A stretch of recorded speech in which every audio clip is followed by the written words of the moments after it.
Hi, welcome to my individual video project for this semester. It'll be called The Many Tactics of Password Cracking. I'm Josiah Walter, and this is for ICS 382 Computer Security under Professor Jennifer Grant. Small disclaimer that this is all for educational purposes only. So I'd like to start with what is password cracking. By definition, it's just attempting to gain access to an unauthorized system by a variety of methods. Some I'll go over today are key logging, the birthday attack, brute force attack, which includes dictionary attacks, cold boot attacks, and smudge attacks even. In general, the faster and more efficient methods are going to be used first in order to get as many results as possible, and then they'll move to slower and more expansive methods from there. So before we get into the actual type of attacks, I'd like to go over password strength and what it means. Strength can be determined in relation to brute force attacks or during security breaches. So during a brute force attack, you want a password that is longer and more varied if possible. That's just due to the amount of time it would take to crack that actual password will just be increased for the amount of characters that are in that password.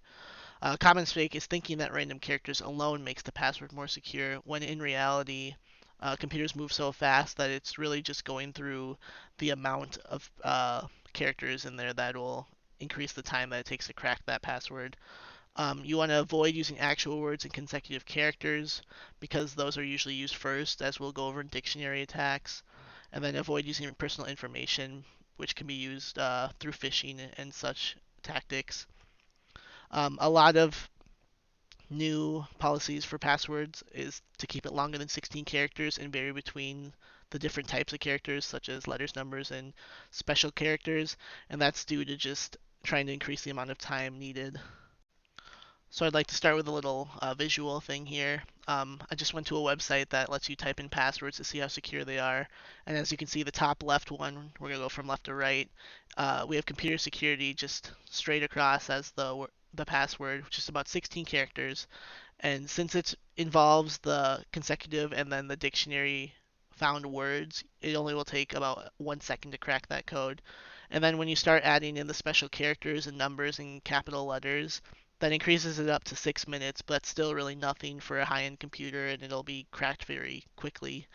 And so as we increase those letters, we have a very long computer security is very important to study, which will take 123 years.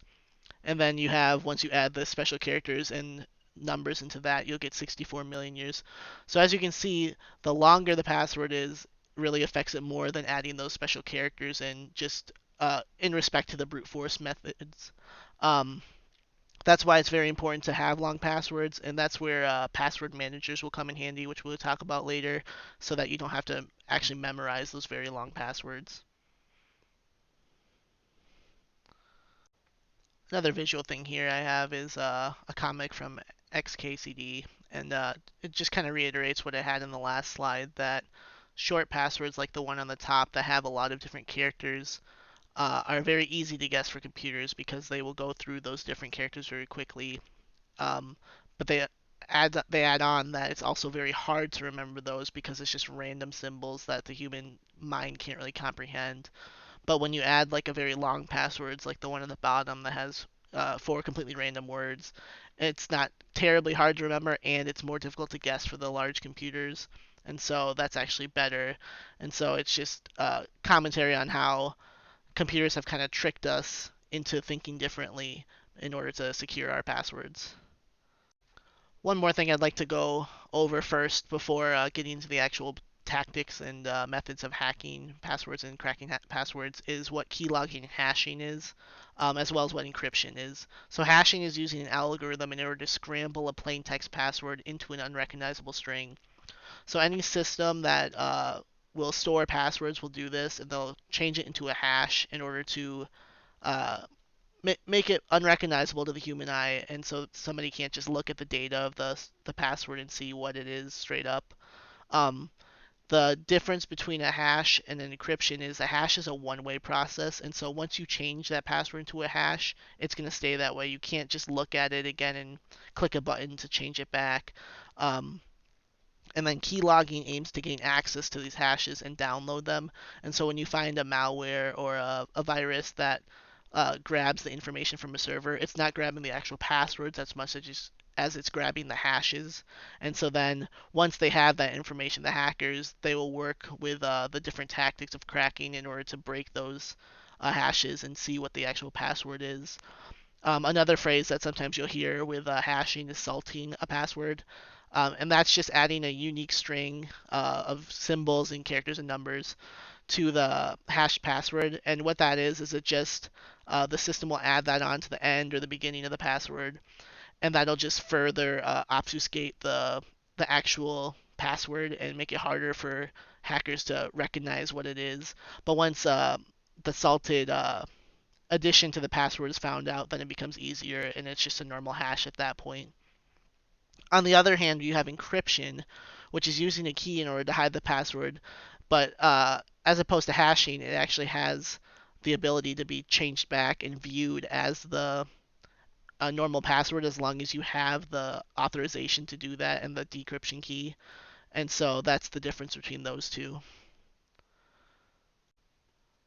So I'd like to get into the type of attacks now. Probably the most complicated one I'll go over today that targets encryptions and hashes is a birthday attack, and that follows the probability found in the notorious birthday problem, where essentially you have a room full of people, let's say 30 people, and you're trying to find the probability that two of the people in the room share the same birthday out of the 365 days of the year. Um, Normal intuition would tell you that the chance is not very high, but if you go through the actual opposite odds, where you're trying to find the odds that two people do not share a birthday, you'll find that it's around 70%. This is used in password cracking to find the probability that two hashes will collide, meaning that they have the same exact hash.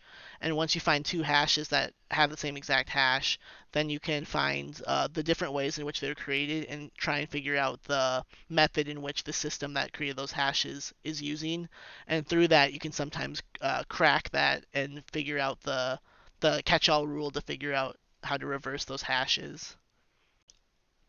For the second type of attacks, we're going to go over brute force attacks, which is directly trying to guess a password using a variety of methods, which we'll actually go over, ranging from using a database of words, which is a dictionary attack, and searching through social media for common ideas that may be used in password, which can be used in dictionary attacks and is also through phishing for information. In general, brute force attacks try and get the most data and most passwords that they can in a short amount of time. So faster and efficient is better due to the time constraints. Usually they're racing against being found out that they're in the system, or just racing against time, since there's like such a broad amount of data that they have to go through. Um, Mask attacks are also one that's used in brute force attacks, and they cover a certain structure of the password. And so for those, you're looking at, they'll look and say, well, this website is asking the people to use 5 letters and 2 numbers and 1 special character, for example, and they'll set that constraint in their search and start cracking through that, and that'll cut down the time greatly for through the uh, all that data there. They'll Hackers will also have rainbow hash tables, which essentially is hashes that have been cracked in the past and like common ones that are used in systems, and they'll check against that right away just to see if the whoever created the security hash is being lazy and using one that's been used a lot before, which would be a failure on their part, obviously. One that we've gone over a couple times already and mentioned is the dictionary attack, and that's probably the most common type of brute force attack that you'll come across, and it targets common words and phrases that are found in the dictionary, as well as other popular passwords that are being used, like password or admin or computer123. Those are very common passwords that people use because they're easy to remember, which of course is the wrong way to go about making a password. It's often the fastest and most successful due to poor password security by users. A lot of people don't know that how easy it is to crack those passwords and guess those passwords in general. When used in custom combinations with other brute force techniques like phishing, they can be very successful. As in the picture here, you have a dictionary attack where they have the name, surname, and birth date of the person through the user data phished through their social media or whatnot, and then they'll add that in combination with itself or different combinations of like words that have to do with the computer and stuff. And they'll come up with a bunch of passwords to go through, and the odds are that it's pretty good if the person's being not careful that those passwords are what they're going to get.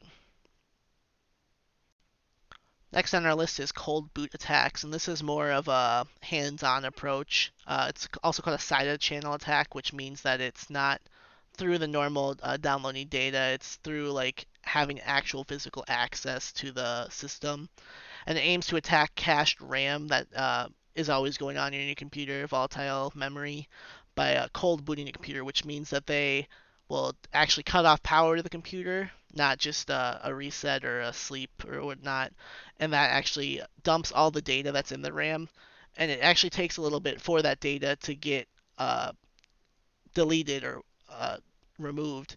And so they will upload that data onto a flash drive or whatnot that they have plugged in and download it in order to look at that data later. Hopefully, there's some sort of cached hash password in there, or just straight up passwords or data that could prove useful. Data can be stored for up to 90 minutes after power loss in some systems, some RAM. Uh, it can be prevented by memory encryption within the RAM, as well as making sure memory is properly erased when not being used. But this can also be bypassed by other means, like booting through a flash drive or just removing the memory system in its whole, and that will remove the connection to the security protocols that they have installed. Also, this is very avoidable by obviously not letting someone who would maliciously download your data have access to your computer.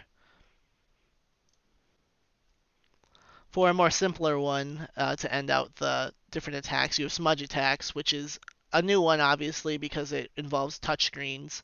Sometimes you'll see a type of attack like this. If you see an old school keypad, you'll see like some of the numbers are worn off a little from being used too much. But it's quite literally looking for fingerprints on touchscreens to find passwords. Your fingers will have grease on them, and sometimes you can track where the user has been touching the screen more often than not. And then you can guess the password from that.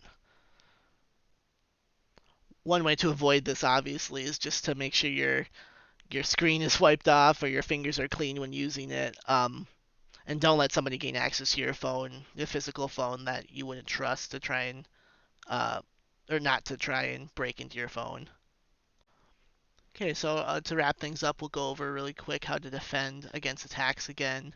Um, Obviously, on the developer's end, requiring stricter and more random passwords, longer passwords, will encourage the users or force the users to be more careful in avoiding weird and or not weird, common passwords. More variety and length on the user's end by knowing about the ways to hack passwords and just knowing that you need a longer one will also help. Password managers are a very useful tool nowadays. They'll remember long hashes and not hashes, but long combinations of random letters and numbers, so you don't have to memorize them in your head. The only problem with that is then you have to memorize the password manager password, and then you have to be careful not to let that be leaked out. Two-factor authentication, when possible, is always a good idea, and so that means having either a secondary check where when you log in, you have to hit an authenticator on your cell phone, or they'll text you on your phone or call you or go through email. Just a second layer of security is always nice, just in case someone does happen to guess your password. Um, Keeping a password for the long period of time is also a bad idea, since you'll use passwords over and over again. Um, they'll be found on an old website that might loosen their security and get hacked, and then they'll use that same password on your other websites and accounts, and then they'll get through that way. And for that same reason, don't use the same password for multiple websites if possible. Password managers are able to help with that a lot, because they'll just create a random one for every website um, if you're too lazy to do it yourself. So in conclusion, passwords are secure in a way, but only if you're willing to go through the steps to make them more secure.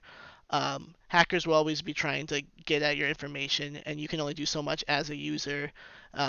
But as technology increases, hackers will also increase, and so I'm sure there'll be more problems in the future. But for now, use the steps that I've talked about, and you should be safe for most of your passwords. Thank you.